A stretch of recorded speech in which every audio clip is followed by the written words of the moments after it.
Hello and welcome back to the another episode of Daily News Quiz Analysis for IAS Prelims 2025. It is 12th April today, and in this video we are going to solve some important questions which could be very much relevant for your preparation. But before we will start our discussion, I would like to give you the brief introduction about this initiative so that if you are new to our channel you will get more connected with us. I will try to be very brief in it. In this video, we are going to discuss three types of questions, and these questions would be taken from three different sources.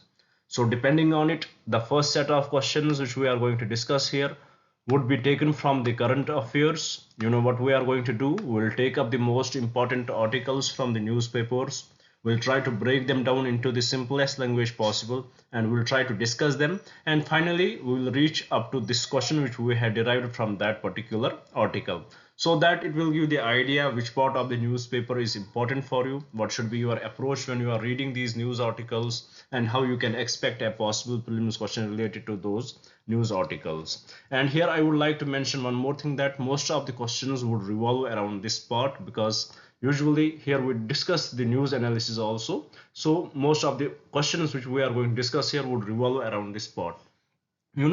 After we'll solve questions with respect to current affairs, we will shift our approach to the second part. Here we will discuss questions from the static portion.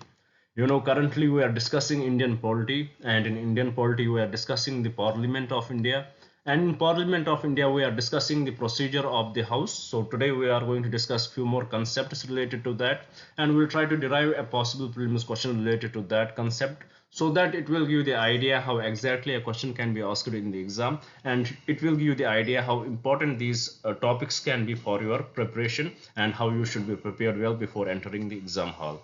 This is what we are going to do in the second phase. After solving questions with respect to static topic, we will shift our approach to the last part of our discussion, where we will discuss questions from the previous year question book. This is to me the most important part, because in here we will learn how exactly a question is framed by UPSC examiners, what is the vocabulary used by them, how they try to play with the words. We'll try to understand that, and at the same time we'll try to understand what are the different trends they try to follow for framing your papers, and at the same time we'll try to understand what can be the different techniques for different types of questions which we can implement in the exam and solve the questions if we don't have the proper knowledge. That we will understand here, and also we'll try to understand how we can implement this information in the upcoming exam. So this is in a nutshell what we are going to do in this video. Now, before we will start our discussion, I would like to request you guys, please do subscribe the channel and do share it with your friends so that they may also get benefited from this initiative. And please do write in the comments what else should we bring for you guys. Now with this, without wasting any time, let's have a look at the first question which we had brought here. As here on the screen, this question can be asked in your science and technology part, and you can see the question is basically about the de-extinction. So what is this de-extinction? It is, in simpler terms, if we can say, resurrecting those species back which had gone extinct years back. In simpler terms, it is what the de-extinction is. So why we are discussing this question here? Before we will discuss the context and solve the question, I would like to be little frank with you guys and discuss few points which are very much different but are very much relevant. I'm assuming right now most of my audience are the students who had done BTech. Most of you might be the BTech students or engineering students, and I would like to add here that it's not important for you to crack UPSC exam. So I'm just assuming that most of the students who are listening me right now are BTech students, or if not anything, that is fine. That is not the point of discussion. And if you are the BTech students, one thing about BTech students is that is very funny, that every BTech student had watched the Game of Thrones. Every BTech student, they, whether to which college they belong to, they would have watched Game of Thrones. As I myself being the BTech student, I had done my BTech, I had done my master's, so I know about it. That's why I'm giving the example here. You might have watched the Game of Thrones, and let's discuss a little bit about the Game of Thrones here. Do you remember the first scene of the first season, almost the first scene, or we can say first plot of the first season of the first episode, that when the Jon Snow, they were coming back from the execution of that traitor, and they found a deer was killed by somebody, and there were few cubs of deer wolf, few cubs of deer wolf they found there. And what they thought, let's take these deer wolves back, and let's give them to every family member of that, every kid of that family, every kid of the Stark family. This is the little background. You would have heard about that. Now, why we are discussing this? What is the reason? Us being the UPSC aspirants, we are here to study. Why we are discussing Game of Thrones? That's really important for today's discussion. Here we discussed about the deer wolves which they took for their family. About deer wolves, it is believed that they existed before 10 to 12,000 back, 10 to 12,000 years back, and they had gone extinct, and now they had gone extinct. Now, why we had discussed this here? Because there is an firm in USA, we can say, that's named after the colossal biosciences, and it has claimed that they had resurrected deer wolves back. And how it is done, how it has been done, that we will discuss after we will first solve the question. First we will solve the question, and then we will discuss how they had brought those deer wolves back and what were the names given to them. These are few important points which can be very much relevant for you. So let's keep a keen look on this question. Let's first try to solve the question, and then we will go to the context, how they had brought them back, what was the technology used, and what are its consequences according to author, how it is going to help the society, and we will discuss that after that. So let's solve the question first. The question says here, consider the following statements regarding the de-extinction. So as we here established what de-extinction is, resurrecting the extinct species back. So first statement, it says de-extinction primarily relies on the technique of somatic cell nuclear transfer to create genetically identical copies of extinct species. If you had studied basic sciences during your 10th and 12th, you may assume that this statement is correct, because somatic cell nuclear transfer technique is often used for creating the clones. But here, with respect to de-extinction, bringing back those species who had gone extinct way back many years is not possible through this scheme, through this technique. Why? Because their DNA won't be available in the fresh suit. That won't be properly designed DNA. It would be damaged DNA. Its nucleus won't be that much easily available to extract that, or we can assume that its nucleus would be damaged. So using this technique will not work. So what is used here? The CRISPR technology, the gene cutting technology, has been used by this firm which we mentioned earlier, the colossal biosciences. It has used the CRISPR technology, which is a gene editing technology in which they get the genes from the dead fossils. They extract those genes, skin genes, they extract those DNAs, and they use those genes with the with respect to the present wolves which we have. For example, right now we have gray wolves. They will mix it, and most of its traits would resemble the gray wolves, because its DNA would be taken mostly from the gray wolves, and few traits would maybe from the deer wolves. So it is not the exact copy of the extincted species. That is not practically possible through this technique, but it resembles that. Species. So with respect to this question, the first statement would be incorrect. Second statement, it says the revival of extinct species holds potential for restoring lost ecological functions and enhancing biodiversity. If we look at the statement, it is 100% correct and nothing wrong with this statement. But is it practically possible? That is what we are going to discuss in the context part. That is why this discussion wholly revolves around. But here the question says it has the potential. Yes, it has the potential to restoring the lost ecological functions. They are trying to bring in the species, the colossal biosciences. Their aim is to bring those species so that they can get back the balance of the ecosystem, get back the balance of the environment, and the environment change which is happening right now, they can reduce it. So this statement is exactly true with respect to this de-extinction techniques. So third statement, ethical concerns surrounding the extinction include potential ecological disruptions and the allocation of resources that could be used for conserving extant endangered species. That is also correct. There are various ethical challenges related to that. It is first in a way going against nature, how nature has how nature deals. It is going against that. It has some ethical concerns, and also you would have heard that such technologies are very much harmful. It can be used for human individuals too. So to get to the, as you know, some Chinese company, they claim that they can go for the, they can go for the human babies, of which whatever traits you want to have in the baby, they can go for that. So it has definitely ethical concerns related to that, and the potential ecological disruptions are one of the concern, and also the how the ecosystem provides, how the environment provides to the nature, to the species that may get, that may raise the concerns. So second statement is also true here, third statement is also true here. So with respect to this question, the correct statement would have been option B and option C, statement 2 and statement 3, and from the code given below, the correct code would be option B. With this, I hope you had understood the question here, and also you had understood what has been in the news, as this colossal biosciences, that they had claimed that they had resurrected their wolves back. And what were the names given to them? If you would had watched the Game of Thrones, their names were given Romulus, Ramos, and Khaleesi. You would have, the Khaleesi was one of the favorite character from the Game of Thrones. You would have known about them, and that's why I discussed the part of the Game of Thrones here.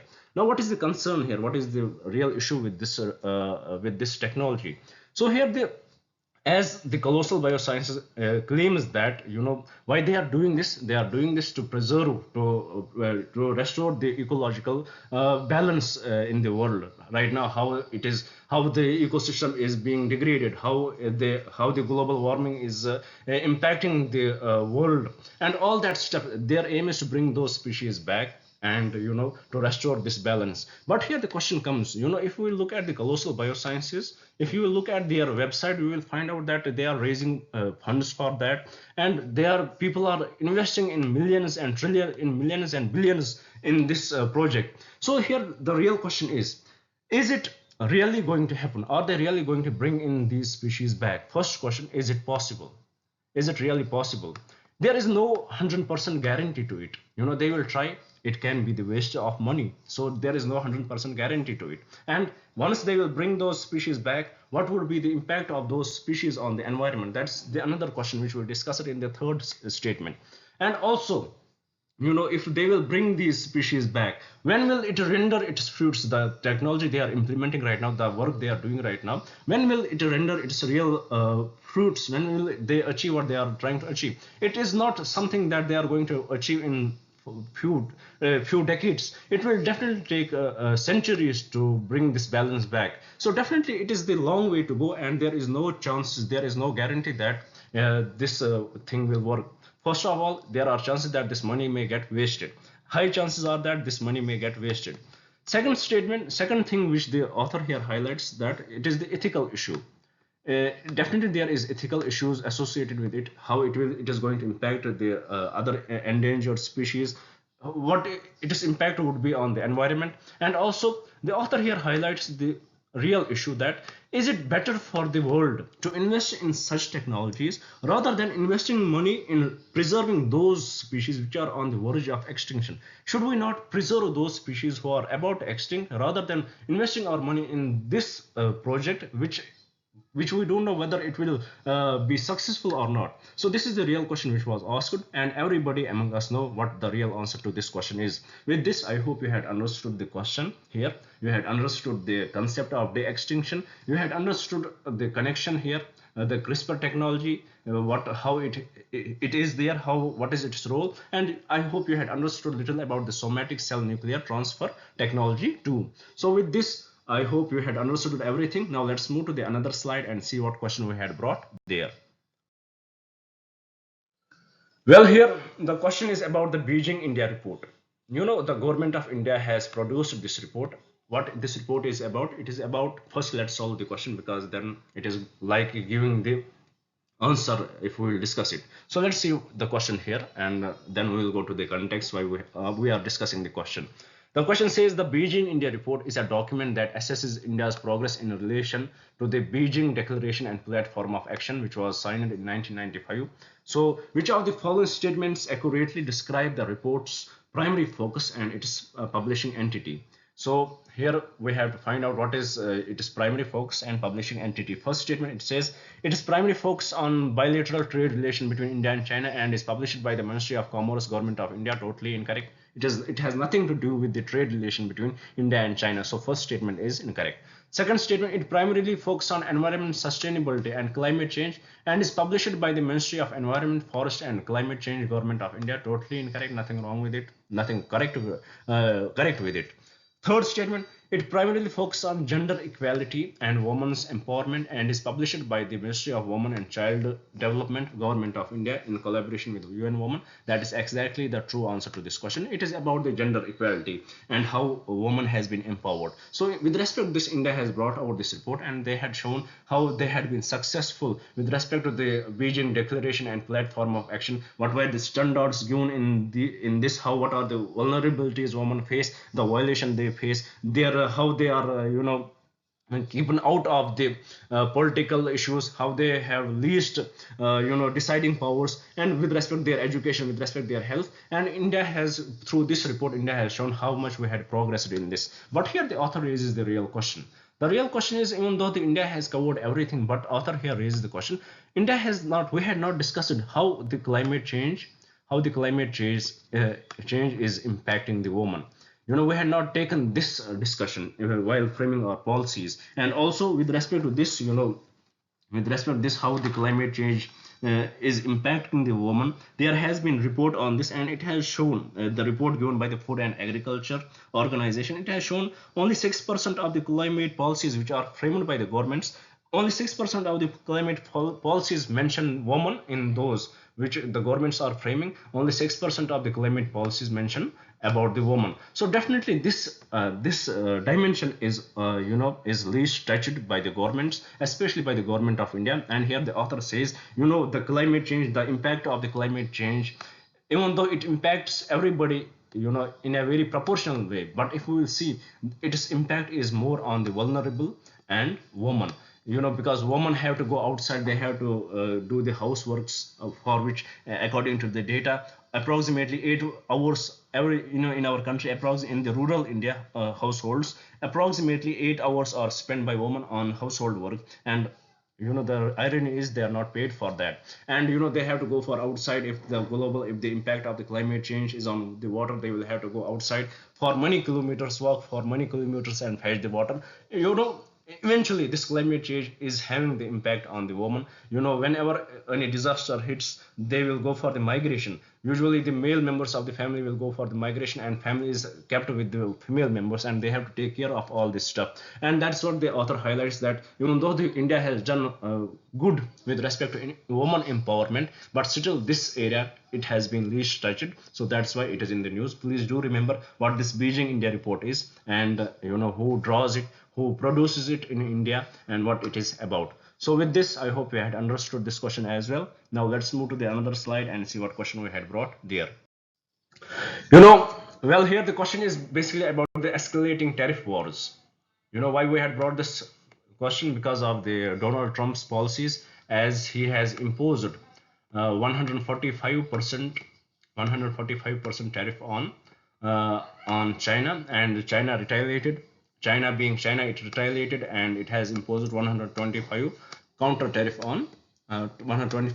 counter tariff on USA. So here we'll discuss how it is going to impact the world. Right now, this mostly we know that currently the world economy, mostly it is impacted by USA and China. If they start quarreling like that, if they start fighting like that, the trade will get on the halt, and it is definitely going to impact the world economy. And here experts say that it may lead to the recession. There are concerns that it may lead to the recession, and it will have the worst impact after the COVID-19 had on the world economy. So with this, let's try to solve the question, and let's try to understand what are the potential consequences of escalating tariff wars through this question. Here the question says, consider the following potential consequences of escalating tariff wars between major economies. First statement, increased global trade volumes due to diversification of supply chains. No. It will definitely impact the global trade volume. So first statement is incorrect. Second statement, it says inflationary pressure in affected economies due to higher import costs, 100% correct. There would be inflationary pressures in the affected economies, especially if we will discuss here the India, US and China. So third statement, reduced investment and economic uncertainty leading to slower global economic growth, 100% correct. There would be reduced investment and economic uncertainty with respect to that.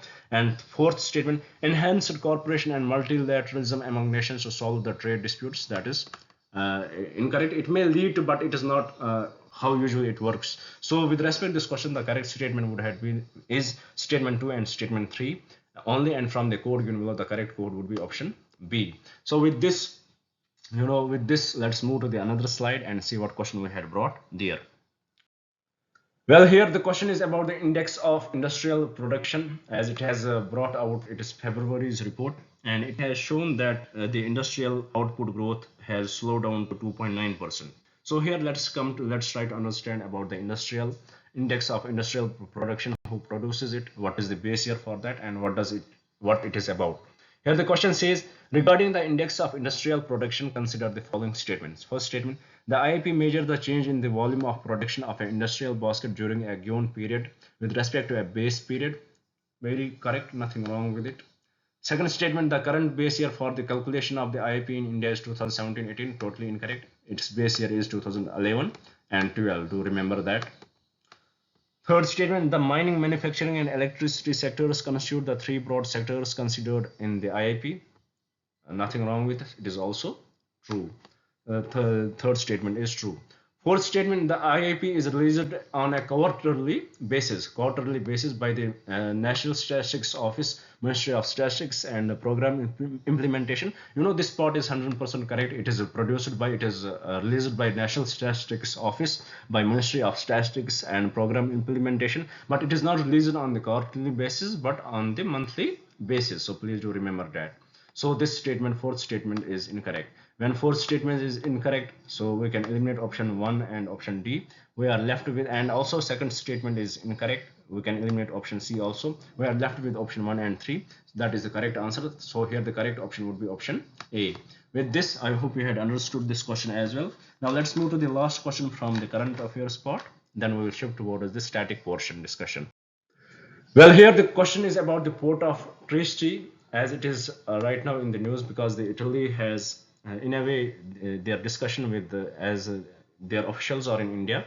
There was discussion over how tariff wars are going to impact the world, how countries should come in, how it is the opportunity for India and other countries to go for the, like we have the bilateral trade agreements with the US, UK and EU, which are very much pending, that it is prime time for India to conclude those agreements. And at the same time, there was mention about the IMEC corridor, and the officials from Italy, they highlighted that how the port of Trieste is going to be very much helpful in that project. So here you need to know about the port of Trieste, how it is important, where it is located. So let's solve the question. The port of Trieste has gained strategic importance in recent geopolitical and economic discussion. Consider the following statements regarding its location. The port of Trieste is located in Italy, 100% correct. It is situated on the Adriatic Sea, correct. Third statement, the port of Trieste is a major transshipment hub for goods destined for Central and Eastern Europe. This is also correct. So now we are left with option 4. The port of Trieste is located within the Tyrrhenian Sea. This is incorrect. Here also you can implement a technique. For example, here we have option 2 and option 4. They are very much similar but very much opposite to each other. So if you don't know the answer, please do remember one thing, that option 2 and option 4 cannot be in any statement which contains the option 2 and option 4, that cannot be the answer. So here you can eliminate option B, as it contains option 2 and option 4, and also you can eliminate option D, as it contains option 2 and option 4. So this won't be the answer. So definitely we are left with option 1, option 2 and option 3. That would be the correct answer. So this as practical as possible, this would be the correct answer, and this technique you can use in the exam. If you find any contradicting statements in a question, do think that these two statements cannot stand in one option given. So in this way you can eliminate the options. So with this, I hope you had understood the question as well as the context of the question. Now let's move to the another part where we will discuss a static topic based question. As I told you, we are discussing the Indian polity, and Indian polity we are discussing Indian Parliament, and in Indian Parliament we are discussing what the procedure of the Parliament. So here today, as we saw yesterday, what is the timing of the sitting, what is the question hour. So today our discussion would revolve around the 0 hour. Let us see, let's solve the question. Most of the information is about 0 hour is given in this question itself. So let's solve the question here. The question says, regarding 0 hour in the Indian Parliament, consider the following statement. 0 hour is explicitly mentioned in the rules of procedure of the Parliament. No, it is followed by the convention. So this is totally incorrect. It is not neither explicitly mentioned in the constitution, not in the rules of the procedure of the Parliament. So first statement is incorrect. Second statement, it begins immediately after the question hour. 100% correct. After the question hour it begins. It has no formal basis in the Parliament rules. It it was developed by the convention to enable members to raise matters of public importance on the floor of the house, and 0 hour immediately follows the question hour. So it begins immediately after the question hour. 100% true. Third statement, members can raise matters of urgent public importance without prior notice during the 0 hour. 100% correct. Third statement, the timing of 0 hour is fixed at 12 noon. That is also true. So with respect to this question, the correct statements are statement 2, statement 3, and statement 4. And from the code given below, the correct code would be option C. With this, I hope you had understood this important concept also. A question about it can be asked in the exam, and you may think you know this, but you would have not read it properly, and you would eventually fail in this, which I don't want you to fail in. So please, that's why we are bringing in these small topics, so that it will give you the proper idea how a question about them can be asked in the exam. Now with this, let's move to the last part of our discussion, where we will solve a previous year question. Well, here, as you know that we are currently we are discussing the questions from the Indian geography. So in this question was asked in the year 2000, in year 2019-96, I guess. And the question says, which of the following mountain ranges is spread only one state in India? So this is a very tricky question, and I believe that this is a very hard question, because most of the students won't think like that. Most of the students, you will not go that much deep, and that's why it is said that how important it is for you to read the previous year questions. It shows you to what level you have to go down, and to what level, what are the dimensions you have to think when you are reading anything. So this is the idea which these questions give you. And also about UPSC, they often repeat the questions, and with respect to geography, they don't have much options. They often try to repeat these questions. So let's solve the question now. It says, which of the following mountain ranges is spread over only one state in India? The answer to this is Ajanta. Why? Because it is only found in the Maharashtra.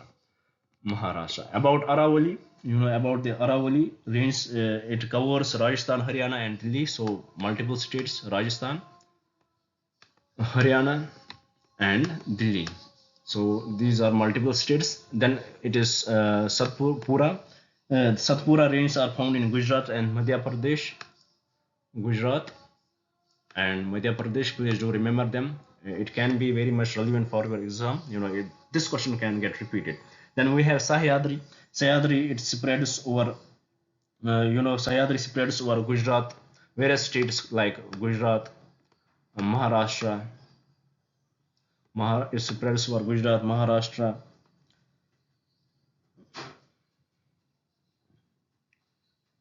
and also Goa, Karnataka, and also it reaches till Goa and Karnataka, and also Goa and Karnataka, and also it reaches till Kerala. So these are the states through which we can see the Sahyadri range. So with respect to this question, the correct answer is Ajanta, because it is only located in Maharashtra. Ajanta is found in the Aurangabad district of Maharashtra. So with this, we had established the correct answer to this question, that is option C. With this, I hope you had understood the question, as well as everything related to this question which can be relevant for your next exam. So with this, I would like to thank you guys for staying with me. Thank you very much, and have a nice day. I wish best for you. Thank you.